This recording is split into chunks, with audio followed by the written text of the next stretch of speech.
નમસ્કાર. આજે આપણે એક એવા અદ્ભુત સ્થાપત્યની વાત કરવાના છીએ જે જમીનની ઉપર નહીં પણ છેક પૃથ્વીના પેટાળમાં છુપાયેલું છે.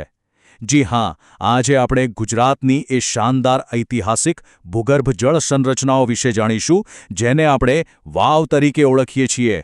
આ ઇમારતો માત્ર પાણી ભરવાના કૂવા નહોતા, પણ કળા અને ઇજનેરીના બેનમૂન નમૂના હતા. તો ચાલો આ રસપ્રદ વિષયમાં થોડા ઊંડા ઉતરીએ. આજના આ સફરમાં આપણે બહુ બધું જાણવાનું છે, જેમ કે વાવ બનાવવાનો મુખ્ય ઉદ્દેશ શું હતો, તેનું વર્ગીકરણ કઈ રીતે થાય છે, ભવ્ય રાણકી વાવનો ઇતિહાસ શું છે, 15મી સદીના કેટલાક બહુમાળી સ્થાપત્યો કેવા હતા, અને છેલ્લે વાવો સાથે જોડાયેલી કેટલીક અનોખી લોકકથાઓ પણ આપણે જોઈશું. તો સૌથી પહેલાં એ સમજીએ કે આ વાવનો મુખ્ય ઉદ્દેશ્ય શું હતો. ભૂતકાળમાં આવા સ્થાપત્યો બનાવવાની જરૂર કેમ પડી હશે? આપણે જાણીએ છીએ કે ગુજરાત અને રાજસ્થાનનો મોટાભાગનો વિસ્તાર સૂકો અને ગરમ રહે છે, તો કાળઝાળ ગરમી અને પાણીની અછત વચ્ચે પોતાનું અસ્તિત્વ ટકાવી રાખવા માટે આ એક બહુ જ મોટી જરૂરિયાત હતી. હવે એકદમ સરળ ભાષામાં સમજીએ કે વાવ ખરેખર છે શું. આ એક બહુ જ વિશિષ્ટ પ્રાદેશિક જળ સંરચના છે, જે તમને મુખ્યત્વે માત્ર 2 જ રાજ્યોમાં જોવા મળશે, ગુજરાત અને રાજસ્થાન. આ કોન્સેપ્ટ એટલો અદ્ભુત છે કે આખા ભારતમાં ભાગ્યે જ બીજે ક્યાંય જોવા મળે. આમાં સૌથી મોટી વિશેષતા એ છે કે અંદર સીડીઓ એટલે કે પગથિયા બનાવેલા હોય છે, જેના પર ચાલીને તમે સીધા જમીનની અંદર પાણીના સ્તર સુધી જઈ શકો છો. હવે તમારા મનમાં થશે કે સામાન્ય કૂવા અને આ પગથિયાવાળા કૂવા એટલે કે વાવ વચ્ચે શું તફાવત છે? બહુ જ સીધી વાત છે. સામાન્ય કૂવામાં પાણી લેવા તમારે ગરગડી, દોરડું કે ડોળ જોઈએ. તમારે જાતે પાણી ઉપર ખેંચવું પડે. પણ વાવમાં એવું નથી. પથ્થરના પગથિયા ઉતરીને કોઈ પણ વ્યક્તિ સીધી જ પાણી સુધી પહોંચી શકે છે. એ સમયના થાકેલા અને તરસ્યા પ્રવાસીઓ માટે આ કોઈ ક્રાંતિકારી વિચારથી કમ નહોતું. જરા એ સમયની કલ્પના કરી જુઓ. કોઈ વટેમાર્ગુ ભયંકર ગરમીમાં સફર કરી રહ્યો છે. તે વાવમાં પ્રવેશે છે. જેમ જેમ તે પગથિયા ઉતરીને નીચે જાય છે, તેમ તેમ ગરમી ઓછી થતી જાય છે અને એકદમ ઠંડકનો અહેસાસ થાય છે. ત્યાં તેને વિશ્રામ કરવા માટે બહુમાળી ઓટલા મળે છે. તે શાંતિથી પાણી પીએ છે, આરામ કરે છે અને આસપાસની દિવાલો પર કરવામાં આવેલી દેવી દેવતાઓની અદ્ભુત કોતરણી નિહાળે છે. એટલે જ વાવ માત્ર પાણીનું સ્ત્રોત નહોતું, તે શારીરિક અને માનસિક શાંતિ આપતું એક આશ્રયસ્થાન પણ હતું. હવે વાત કરીએ ગુજરાતની વાવના વર્ગીકરણની. ઇતિહાસકારો અને પુરાતત્વવિદો આ ભૂગર્ભ મહેલોને કઈ રીતે અલગ પાડે છે? આ માટે પ્રવેશદ્વારોનો એક ચોક્કસ વિજ્ઞાન છે. વાવનું વર્ગીકરણ મુખ્યત્વે તેમાં કેટલા પ્રવેશદ્વાર છે, એટલે કે અંદર જવાના કેટલા રસ્તા છે, તેના પરથી થાય છે. આ બહુ રસપ્રદ છે. જો વાવમાં જવા માટે માત્ર એક જ રસ્તો હોય તો તેને નંદા પ્રકારની વાવ કહેવાય. જો 2 પ્રવેશદ્વાર હોય તો ભદ્રા, 3 હોય તો જયા, અને જો 4 દિશામાંથી અંદર જઈ શકાતું હોય તો તેને વિજયા વાવ કહેવાય છે. આપને જાણીને નવાઈ લાગશે કે ગુજરાતમાં જોવા મળતી મોટાભાગની વાવો નંદા અને જયા પ્રકારની જ હોય છે. આ મુખ્ય પ્રકારો તો સમજ્યા, પણ વાવોની બનાવટ અને પાણીની ક્ષમતાના આધારે બીજા કેટલાક ગૌણ પ્રકારો પણ છે. જેમ કે જે વાવ 32 હાથ જેટલી લાંબી હોય તેને દીર્ઘિકા કહેવાય, જે અંદરથી એકદમ વિશાળ અને પહોળી હોય તેને ભોલેરી કહેવાય, અને સૌથી ખાસ છે જીવતી વાવ. નામ પરથી જ ખ્યાલ આવી જાય. આ એવી વાવ છે જેમાં ઉનાળો હોય કે ગમે તેવી ઋતુ હોય, ભૂગર્ભમાંથી પાણી આવતું જ રહે છે, એ ક્યારેય સુકાતી નથી. હવે એક એવી વાવની વાત કરીએ જે વાવ સ્થાપત્યની ચરમસીમા ગણાય છે. વિશ્વવિખ્યાત અને અત્યંત ભવ્ય પાટણની રાણકી વાવ. આ વાવ તેની કલાત્મકતા અને ઊંડાઈ માટે આખી દુનિયામાં પ્રખ્યાત છે.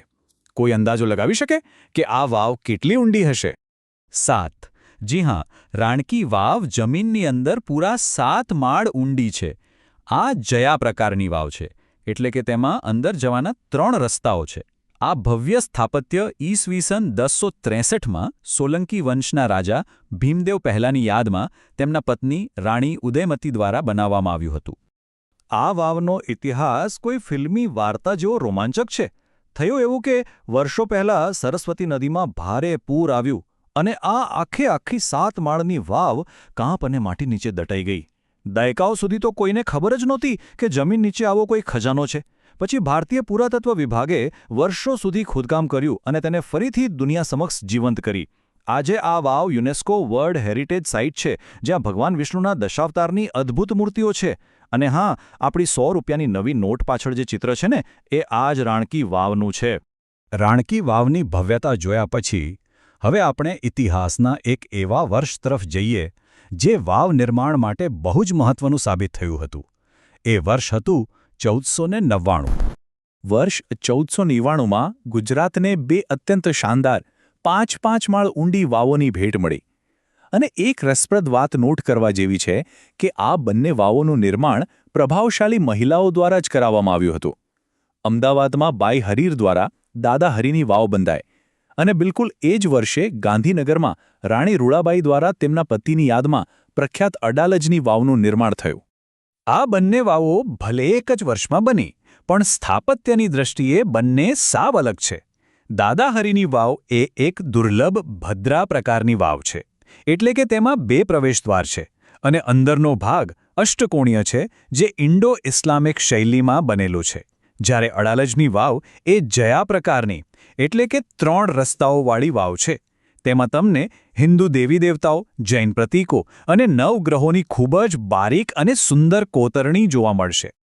9 લાખ આ કોઈ નાનો આંકડો નથી. વડોદરાના ભવ્ય લક્ષ્મી વિલાસ પેલેસ પાસે આવેલી નવલખી વાવ વિશે એવું કહેવાય છે કે તેના નિર્માણમાં એ જમાનામાં 9 લાખ સોનાના સિક્કા ખર્ચવામાં આવ્યા હતા. વિચારો કેટલી ભવ્યતા હશે. આ વાવ ખાસ કરીને મહેલમાં પીવાનું પાણી પૂરું પાડવા અને સેવા કાર્યો માટે બનાવવામાં આવી હતી. અત્યાર સુધી આપણે જે વાવો જોઈ તે પથ્થરો જોડીને ચણીને બનાવવામાં આવી હતી. પણ હવે આપણે એવા સ્થાપત્યો વિશે જાણીશું જ્યાં બાંધકામના નિયમો જ બદલાઈ જાય છે અને જ્યાં પથ્થરો સાથે રોમાંચક લોકકથાઓ પણ જોડાયેલી છે. જરા વિચારો, કોઈ વાવો પથ્થરો ગોઠવીને કે ચણીને બનાવી જ ન હોય તો, પણ કોઈ વિશાળ કઠોર ખડકને જ સીધો કાપીને અંદર ઉતરતો રસ્તો બનાવ્યો હોય તો? કંઈક આવું જ અદ્ભુત સ્થાપત્ય જૂનાગઢના ઉપરકોટ કિલ્લામાં આવેલું છે. અને આ છે પ્રખ્યાત અડીકડીની વાવ. આ વાવ બાંધવામાં નથી આવી, પણ એક જ સળંગ ખડકને કોતરીને બનાવવામાં આવી છે. અહીં તમને કોઈ સુશોભિત થાંભલાઓ જોવા નહીં મળે, માત્ર 166 સાંકડા પગથિયાં છે જે સીધા 123 ફૂટ ઊંડે સુધી જાય છે. આ નંદા પ્રકારની વાવના નામ પાછળ 2 લોકકથાઓ છે. એક કથા કહે છે કે જ્યારે ખોદકામ કરવા છતાં પાણી ન મળ્યું ત્યારે અડી અને કડી નામની 2 કુંવારી કન્યાઓનું અહીં બલિદાન અપાયું હતું. જ્યારે બીજી, થોડી વધુ વાસ્તવિક કથા મુજબ, આ બંને રાજમહેલની નોકરિયાત કન્યાઓ હતી જે અહીં રોજ પાણી ભરવા આવતી અને તેમના પરથી જ આ વાવનું નામ પડી ગયું. સત્ય જે પણ હોય, પણ આ જગ્યાનો રોમાંચ હચમચાવી દે એવો છે. આ સિવાય ગુજરાતમાં બીજી પણ કેટલીક અનોખી વાવો છે જે તમારે જાણવી જોઈએ. મહીસાગર જિલ્લામાં સાસુની વાવ અને વહુની વાવ એમ 2 અલગ વાવો પાસે આવેલે છે. છે ને અનોખું નામ? પછી અમદાવાદની અમૃતવર્ષિણી વાવ જુઓ, તેનો આકાર એકદમ અલગ, અંગ્રેજી એલ અક્ષર જેવો છે. અને ચાંપાનેરની ગેબનશાહની વાવ તો તેની અદ્ભુત જળ વ્યવસ્થા માટે એટલી પ્રખ્યાત છે કે દુષ્કાળના સમયે પણ ત્યાંથી કોઈ ખાલી હાથે નહોતું ફર્યું. આજે સદીઓ પછી પણ તેમાં પાણી જોવા મળે છે. અંતે એટલું જ કહીશ કે ગુજરાતની આ વાવો માત્ર સ્થાપત્ય નથી, આ આપણો જીવંત અને ભવ્ય સાંસ્કૃતિક વારસો છે.